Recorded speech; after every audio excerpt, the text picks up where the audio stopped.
G'day and welcome to Mark and Sam After Work. Today I want to do a video on a little bit of thoughts that I've got about things, which is, as the title said, gain twist barrels. Now, a gain twist barrel, I'm talking about the rifling in a barrel of a rifle. So what a gain twist means, to start off with, what the twist is, basically you're rifling in your barrel, which are grooves that make your bullet rotate at a particular spin. Generally worked out in one rotation per X amount of inches. One of the things that makes guns imperial is if the bullet does one rotation in 9 inches, it's 1 in 9 inches. If a bullet does one rotation in 7 inches in the rifling, that's 1 in 7 inches. So varying from 1 in 20 down to 1 in 5 are sort of numbers that we are all familiar with. A gain twist barrel means that it starts at one place and it gains. So it means if it starts at one twist in 12 inches or 1 in 12 and turns into one twist in 10 inches, 1 in 10, it's a gain twist barrel because the bullet, the rifling has gained in twist as it goes down the barrel. Now, the simple logic of that, or what they're actually talking about, that what the design came about in a few different things, but the main feature it was trying to create was that the inertia of a bullet having to start with rotation to start off with, the instant shock of going to its full twist, especially on a high rotation, so a high twist rate, was a sudden shock, and to try and remove some of that torque, it would start slower and speed up as it goes down the barrel. Now, where that logic really came from was monstrous great big artillery shells. I don't know the weights exactly, but 2 pound, 3 pound, 20 pound, 200 pound big artillery shells with an enormous amount of force in the way of the rotating forces. So to actually start those off and speed them up made sense, largely through the maths, the multiplication factors that are involved with large lumps of large projectiles which have a lot of energy involved in creating the inertia to make them spin. Now, that's the basic concept of it. There's some other features that have been spoken about. I've heard mentioned that one of the guys who designed them was trying to keep better sealing. So as the rifling changes as it goes down, it's always pushing out and always pushing against the sides of the lands. Because if you can imagine, if you look at the side profile of a barrel being straight and the rifling going across at, let's say, 1 in 12, that's on this angle. Once you go to 1 in 10, it goes to this angle. Once you go to 1 in 8, it goes to this angle. The tighter, the faster the rotation, the tighter the thread, essentially, in the barrel. So his theory was that by constantly changing that thread, you keep on basically forcing against the lands and tightening it up and making it so the lands stay for better sealing for the bullet side of things. And listen, that's the basic concepts of it. So the real thing is to create less torque and also equally take less energy to get the bullet rotating, so it then speeds up, it goes down the barrel. My logic and my thought, I think in a rifle it's a waste of time. And I'll explain what I'm actually talking about. To start off with, the fact of a bullet going from a slow rotation to a fast rotation, the truth is that happens in a straight barrel. For some reason or other, there tends to be the missing bit of the detail here, is that the bullet starts at 0. It starts doing no miles an hour. It does, let's say it's a pretty average caliber and it's doing 3,000 feet per second at the muzzle. And that changes versus the spin and versus the spin is then set by that, which is up to the 250 RPM, 250,000 RPM is the sort of speeds that we can be talking about up there. So they're spinning really fast up there. But all bullets, no matter what they are, they start at 0. And their speed is not 0, 3,000 feet per second out the barrel. Their speed is 0 and gradually gets faster and faster and faster until it gets to the end of the barrel. So by the nature of the simple engineering of it, the bullet is slowly accelerating anyway. Now, given in very big bullets with a lot of mass, they still get an instant punch, and even going straight to, in a millisecond, going to 10 feet per second, there's still a lot of inertia in moving a big projectile. Making something spin, and the bigger it is, creates energy.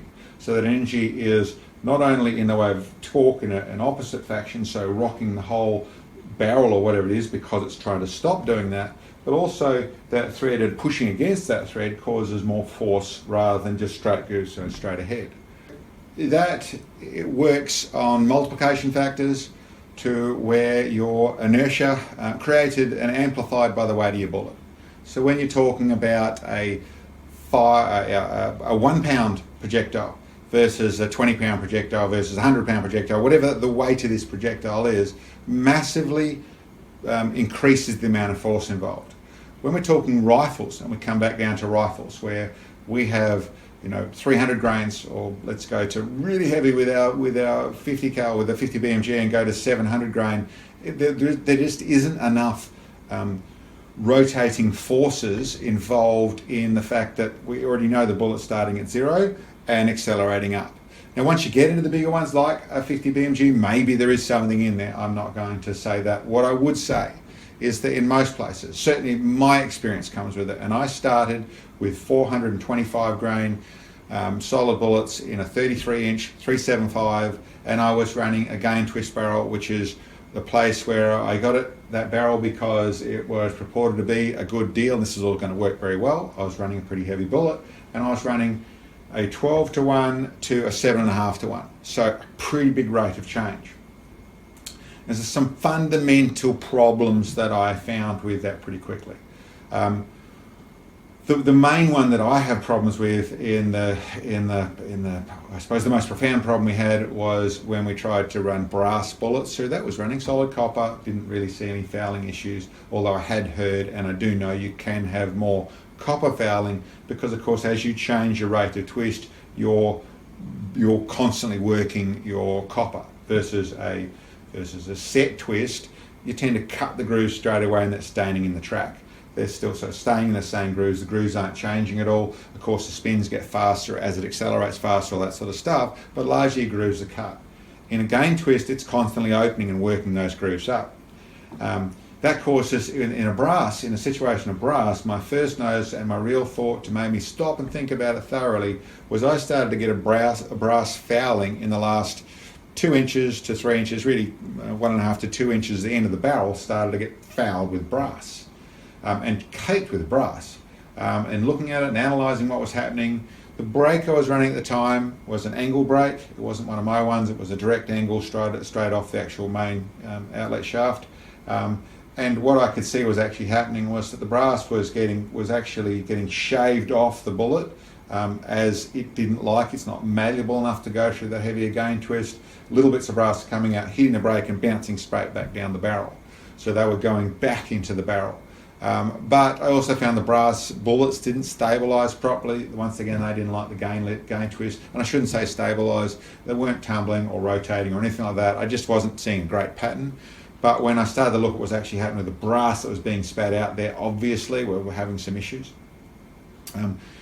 And what it also then got me to think and have a look and analyse what was actually happening, and what probably the biggest thing I don't like about a gain twist, apart from the fact that I don't see a mathematical or engineering logic in the way of, like I said, the bullet starting from 0 and gradually increasing in rotation speed as it goes up. Anyway, the biggest thing I dislike about it, especially from my ELR stuff, is that the groove in the side of the bullet that's going to cut there by the rifling is going to be a bigger, uglier groove because it's going through a gain twist, because it starts in one thread and that thread gradually changes, which means it's going to open up the grooves in the side of the bullet, which gives you a rougher side to your bullet, which gives you poorer flow in fluid dynamics. For what I'm talking about there is that in a supersonic case, when the bullet is traveling supersonic and it has a sonic cone, essentially a pressure wave that's sort of taking a little bit of the airflow away from the bullet,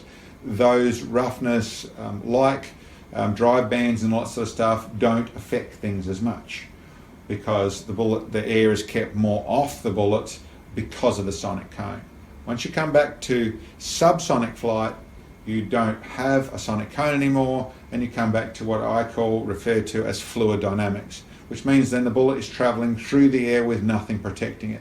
So then the rougher the bullet surface is, the poorer it does at traveling, the poorer it flies, the less consistent it is, because it's a rough surface. And as you can imagine, a smooth surface travels nicer through air than a rough surface does. So that's my main dislike to it, and that's what I really found. As said, and I don't know where the military and that sort of stuff, I haven't followed through that research, and this isn't a scientifically proven thing that I'm going on about. This is what I've seen and what I disliked about it when I start, and what I found as a problem for me. The brass bullets were an immediate problem.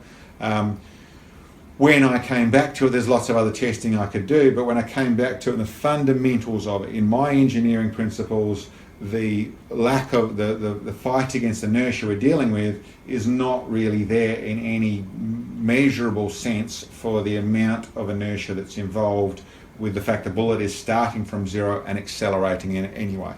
That also moves into something which I do find fairly interesting, and that is the left and right hand twist.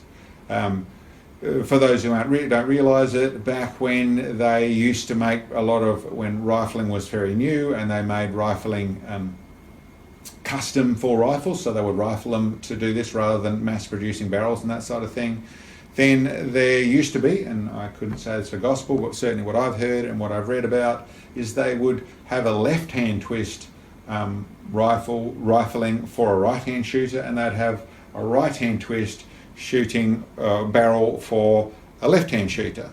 The logic of that is that the barrel, being a right hand twist, talks against your cheek and against things for being left hand in a right hand, and the opposite being right hand in a left hand. Or I think you get what I'm saying.